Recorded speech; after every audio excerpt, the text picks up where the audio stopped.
Bismillahirrahmanirrahim. Dear spectators, Assalamu alaikum. I am Usman Ali, Assistant Professor of Chemistry, and today we are going to discuss the reactivity of carbonyl compound, chapter 12, second year.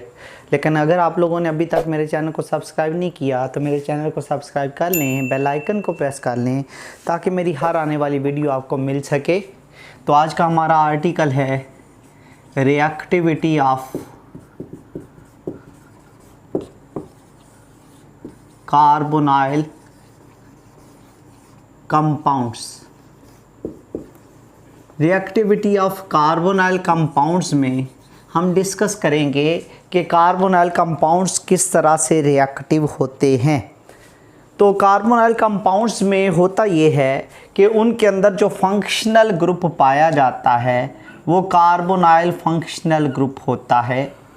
Carbonyl functional group में carbon की electronegativity होती है 2.5, उसकी होती है 3.6।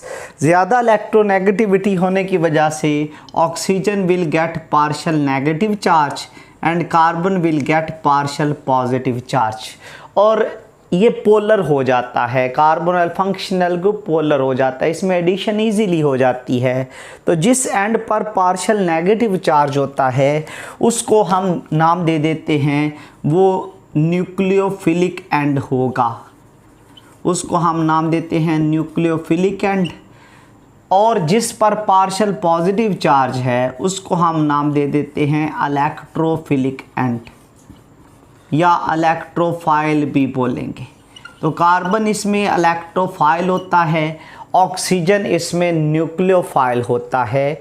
तो basically इसमें easily कोई भी चीज़ आके ऐड हो जाती है तो इसके जो रिएक्शंस होते हैं उनको हम नाम देते हैं न्यूक्लियोफिलिक। इनमें न्यूक्लियोफाइल आके ऐड होता है, उनको हम नाम देते हैं न्यूक्लियोफिलिक एडिशन रिएक्शंस। तो न्यूक्लियोफिलिक एडिशन रिएक्शंस किस तरह से होंगे इनको हम डिस्कस करते हैं। उसके लिए कार्बोनाइल कंपाउंड्स की रिएक्टिविटी को अगर हमने डिस्कस करना हो तो ये जो कार्बोनाइल फंक्शनल ग्रुप होता है जिसमें ऑक्सीजन पार्शियल जो है नेगेटिवली चार्ज्ड होती है और कार्बन पार्शियल पॉजिटिवली चार्ज्ड होता है, तो इसके पास अगर कोई न्यूक्लियोफाइल आएगा NuH, तो न्यूक्लियोफाइल या रीएजेंट है। तो रीएजेंट में जो न्यूक्लियोफाइल होगा वो पार्शियल नेगेटिवली चार्ज्ड होता है, हाइड्रोजन पार्शियल पॉजिटिवली चार्ज्ड होता है।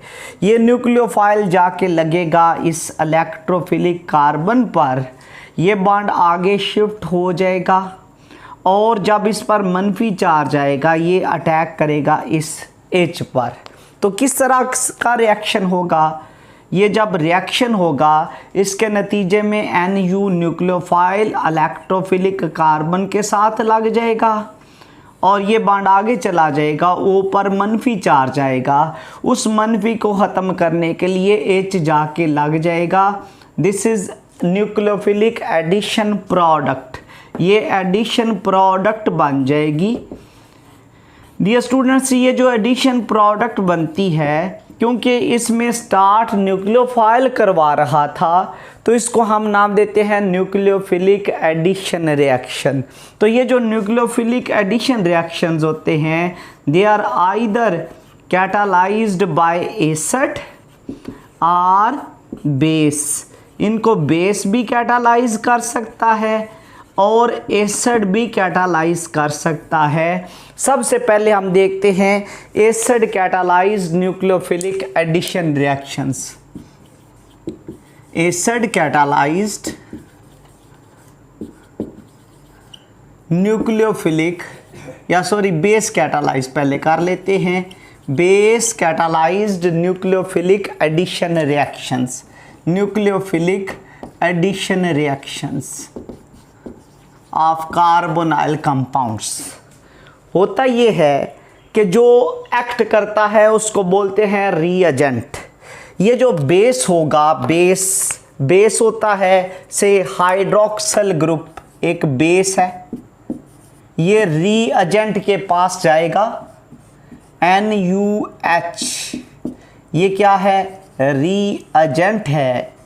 तो रीएजेंट में ये जो न्यूक्लियोफाइल था ये वीक था, ये क्या करेगा, इस रीएजेंट में से रिवर्सिबल रिएक्शन होगा। पहला स्टेप, ये प्रोटॉन अपनी सिमत खींच लेगा, HOH वाटर बना देगा, प्लस ये जो न्यूक्लियोफाइल है इस पर H पॉजिटिव निकल गया है, नेगेटिव चार्ज आ जाएगा। तो नेगेटिव चार्ज आने का मतलब ये है कि रीएजेंट की कौन सी प्रॉपर्टी, न्यूक्लियोफिलिक प्रॉपर्टी जो है वो इंक्रीज हो जाएगी। Nucleophilic property of reagent will increase. फिर हम क्या काम करेंगे, ये जो स्ट्रॉन्ग न्यूक्लियोफाइल बनेगा ये वीक नहीं, अब स्ट्रॉन्ग न्यूक्लियोफाइल है। ये स्ट्रॉन्ग न्यूक्लियोफाइल ने अटैक करना है किस पर, कार्बोनाइल फंक्शनल ग्रुप पर। न्यूक्लियोफाइल जो कि स्ट्रॉन्ग बन चुका है ये कार्बोनाइल फंक्शनल ग्रुप पर अटैक करेगा और उसकी जो इलेक्ट्रोफिलिक कार्बन है जो कि पार्शियल पॉजिटिवली चार्ज्ड है उस पर ये अटैक करेगा। न्यूक्लियोफाइल इस पर अटैक करेगा, ये बॉन्ड आगे शिफ्ट हो जाएगा। तो ये न्यूक्लियोफाइल अब ये रिवर्सिबल है, आयन बढ़ नहीं रहा, आयन सेम है। अगर आयन प्रोड्यूस हुआ है तो फिर वो रिवर्सिबल होगा, अगले जो स्टेप हैं वो रिवर्सिबल होगा। NU जो है ये कार्बन पर अटैक कर जाएगा, ये बॉन्ड आगे चला जाएगा, O पर नेगेटिव चार्ज आ जाएगा। तो ये जो न्यूक्लियोफाइल लगा है कार्बन पर, O पर नेगेटिव चार्ज है, पहले स्टेप में HOH बेस के ज़रिए बना था।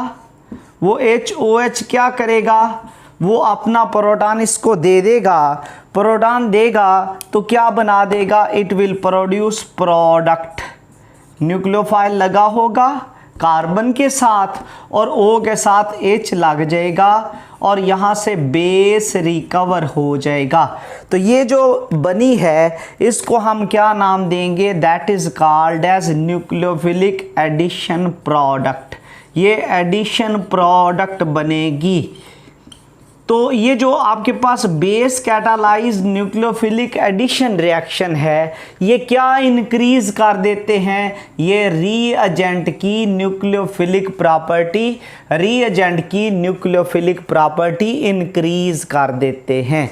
अब हम देखते हैं कि अगर हमारे पास होता acid catalysed nucleophilic addition reaction, फिर हम क्या करते, अगर हमारे पास होता acid catalysed nucleophilic addition reaction, catalysed nucleophilic addition reaction, तो फिर प्रोडक्ट किस तरह से बननी थी। एसिड जो है वो क्या प्रोवाइड करते हैं, एसिड H पॉजिटिव एसिड से आता है। एसिड क्या करेगा से, ये कार्बोनाइल फंक्शनल ग्रुप है हमारे पास जिसमें ऑक्सीजन पार्शियल नेगेटिवली चार्ज्ड है, इसके पास लोन पेयर होता है और इसके पास एसिड आएगा H पॉजिटिव, रिवर्सिबल स्टेप कह दो। तो ये उसके साथ कोऑर्डिनेट कोवलेंट बॉन्ड बनाएगा। तो ये जो कार्बन है वो डबल बॉन्ड O के साथ H लग जाए तो O के ऊपर कौन सा चार्ज आ जाएगा, पॉजिटिव चार्ज। कार्बन अपने पॉजिटिव चार्ज को ख़त्म करने के लिए क्या करता है, कार्बन ऑक्सीजन पॉजिटिव चार्ज ख़त्म करने के लिए बॉन्ड उधर खींच लेगा। जब बॉन्ड उधर खींच लेगा तो ये जो कार्बन है O के साथ H लग जाएगा, कार्बन पर इलेक्ट्रॉन की कमी आएगी तो कार्बन पर पॉजिटिव चार्ज आ जाएगा। तो अगर पॉजिटिव चार्ज आ जाएगा तो इसका मतलब ये है कि कार्बोनाइल जो है, कार्बोनाइल जो फंक्शनल ग्रुप है उसकी क्या इंक्रीज हो गई है, कार्बोनाइल फंक्शनल ग्रुप का जो कार्बन है उसकी इलेक्ट्रोफिलिक प्रॉपर्टी इंक्रीज हो गई है, उसकी इलेक्ट्रोफिलिक नेचर बढ़ गई है। तो ये जो एसिड कैटालाइज है वो कार्बन की इलेक्ट्रोफिलिक प्रॉपर्टी को इंक्रीज कर देता है। जब कार्बन की इलेक्ट्रोफिलिक प्रॉपर्टी इंक्रीज हो जाएगी, अगर कोई वीक न्यूक्लियोफाइल भी आएगा, उधर स्ट्रॉन्ग न्यूक्लियोफाइल था, क्यों स्ट्रॉन्ग चाहिए था, क्योंकि वो कार्बन की इलेक्ट्रोफिलिक प्रॉपर्टी कम थी। इधर अगर कोई वीक न्यूक्लियोफाइल बी आ जाएगा तो वीक न्यूक्लियोफाइल बी आसानी के साथ अटैक कर जाएगा, क्योंकि कार्बन पर इलेक्ट्रोफिलिक स्ट्रेंथ जो है वो बढ़ चुकी है। तो वीक न्यूक्लियोफाइल आएगा वो भी अटैक कर सकता है। तो न्यूक्लियोफाइल आके लग जाएगा NU कार्बन और आगे OH और यहाँ से H पॉजिटिव जो है वो सेपरेट हो जाएगा। तो इसका मतलब ये है कि जो बेस कैटालाइज है उसके लिए क्या चाहिए था, उसके लिए स्ट्रॉन्ग न्यूक्लियोफाइल चाहिए था। जो एसिड कैटालाइज है उसके लिए वीक न्यूक्लियोफाइल भी इनफ होगा। चाहे base catalyse nucleophilic addition reaction हो, चाहे acid catalyse nucleophilic addition reaction हो, दोनों सूरतों में जो प्रोडक्ट बनती है, एडिशन प्रोडक्ट बनती है, addition product will be same. दोनों सूरतों में addition product will be same. तो सेम प्रोडक्ट बनती है, चाहे एसिड कैटालाइज हो चाहे base catalyse nucleophilic addition reaction हो, प्रोडक्ट विल बी सेम।